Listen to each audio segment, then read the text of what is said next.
Et où en est l'enquête sur les commanditaires de la mort de Martinez Zogo? On en parle tout de suite avec Christophe Bobiokono, chroniqueur judiciaire et directeur de publication de l'hebdomadaire d'information juridique Kalara au Cameroun. Bonsoir. Merci d'être avec nous. Alors vous êtes un des journalistes qui suivait le dossier de près. Première question simple, où est-ce qu'on en est dans l'enquête aujourd'hui? En ce moment, l'affaire, le jugement est suspendu au niveau du tribunal militaire de Yaoundé qui a reçu le dossier d'instruction et qui a ouvert, j'allais dire, l'instance de jugement depuis mars 2024. L'affaire est suspendue depuis le 11 novembre 2024 parce que le tribunal avait rendu une ordonnance, une décision de justice qui a été contestée par certaines parties. Et cette affaire-là, donc, est déportée au niveau de la cour d'appel du centre à Yaoundé, qui devrait connaître des recours faits contre ce jugement-là. Il faut rappeler que le jugement rendu par le tribunal militaire de Yaoundé rectifie, pour ainsi dire, des infractions retenues par le juge d'instruction contre les mises en cause. Alors, sans être trop technique, concrètement, aujourd'hui, quelles sont les prochaines étapes qu'on attend dans la procédure?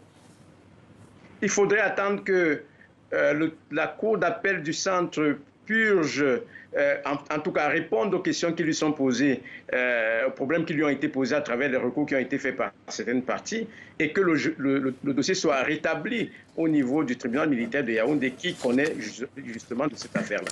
Alors, mais il faut dire que depuis le début de l'affaire, d'ailleurs, vous l'avez dit tout à l'heure dans votre reportage, depuis le début de cette affaire-là, on est coincé dans des questions de procédure. Des accusés et les témoins n'ont pas encore été entendus. Alors justement, ça fait 2 ans déjà que Martinez Zogo est mort et les avocats des différentes parties, ainsi que la famille d'ailleurs de la victime, se plaignent de la lenteur de la procédure et accusent même finalement les autorités de laisser traîner cette procédure à dessein.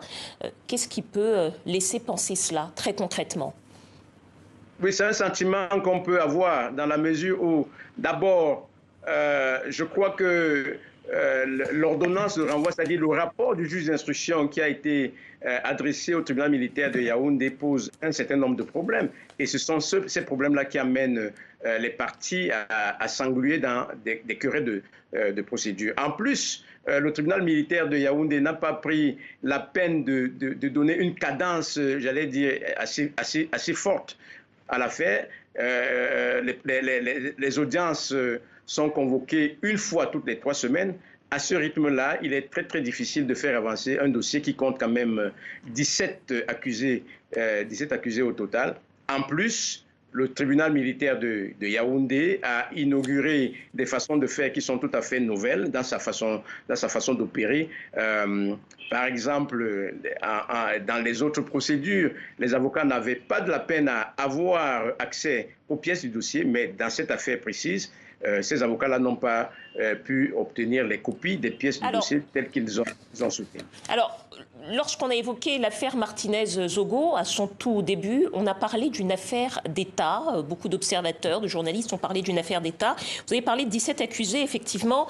L'importance de certaines personnalités mises en cause est à noter. Justin Danoué, ex-directeur des opérations de la DGRE, le service de renseignement, Léopold Maxime Eko, ancien directeur général du renseignement, et l'homme d'affaires Jean-Pierre Amougou Belinga, qui est soupçonné d'avoir commandité le meurtre.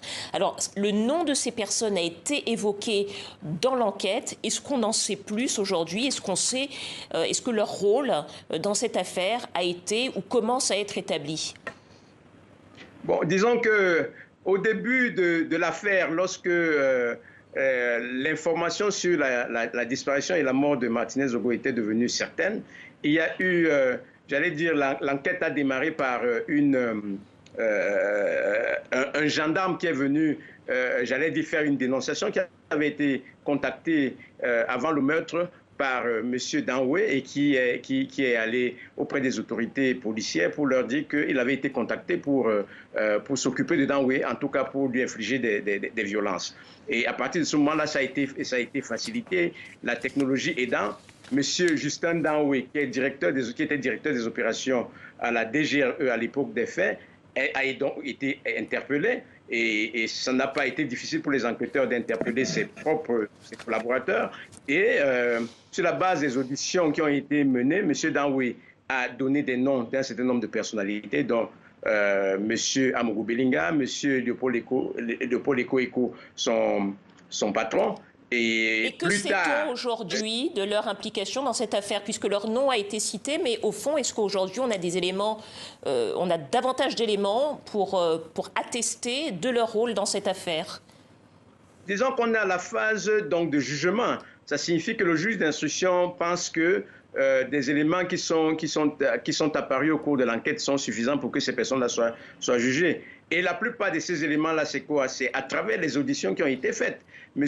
Danoué a fait un certain nombre de déclarations qui mettent en cause notamment M. Amourou Belinga, M.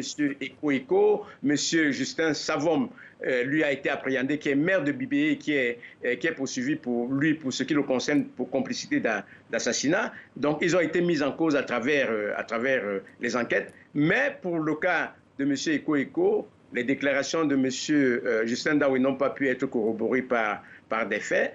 Mais pour les autres, il y a eu quand même un certain nombre d'éléments qui ont été, qui ont été retrouvés, notamment des images de vidéosurveillance qui semblaient indiquer qu'il y avait quand même une coordination des choses entre plusieurs personnes. Et c'est sur la base donc de toutes ces déclarations-là que ces personnes ont été renvoyées en jugement. Christophe Bonobogo, il nous reste très peu de temps, juste une dernière question. Est-ce que, comme on l'a dit à l'époque, selon vous, cette affaire entache la gouvernance du Cameroun d'aujourd'hui et du chef de l'État, Paul Biya, comme certains ont pu le dire à l'époque, où c'est simplement une histoire, un fait divers?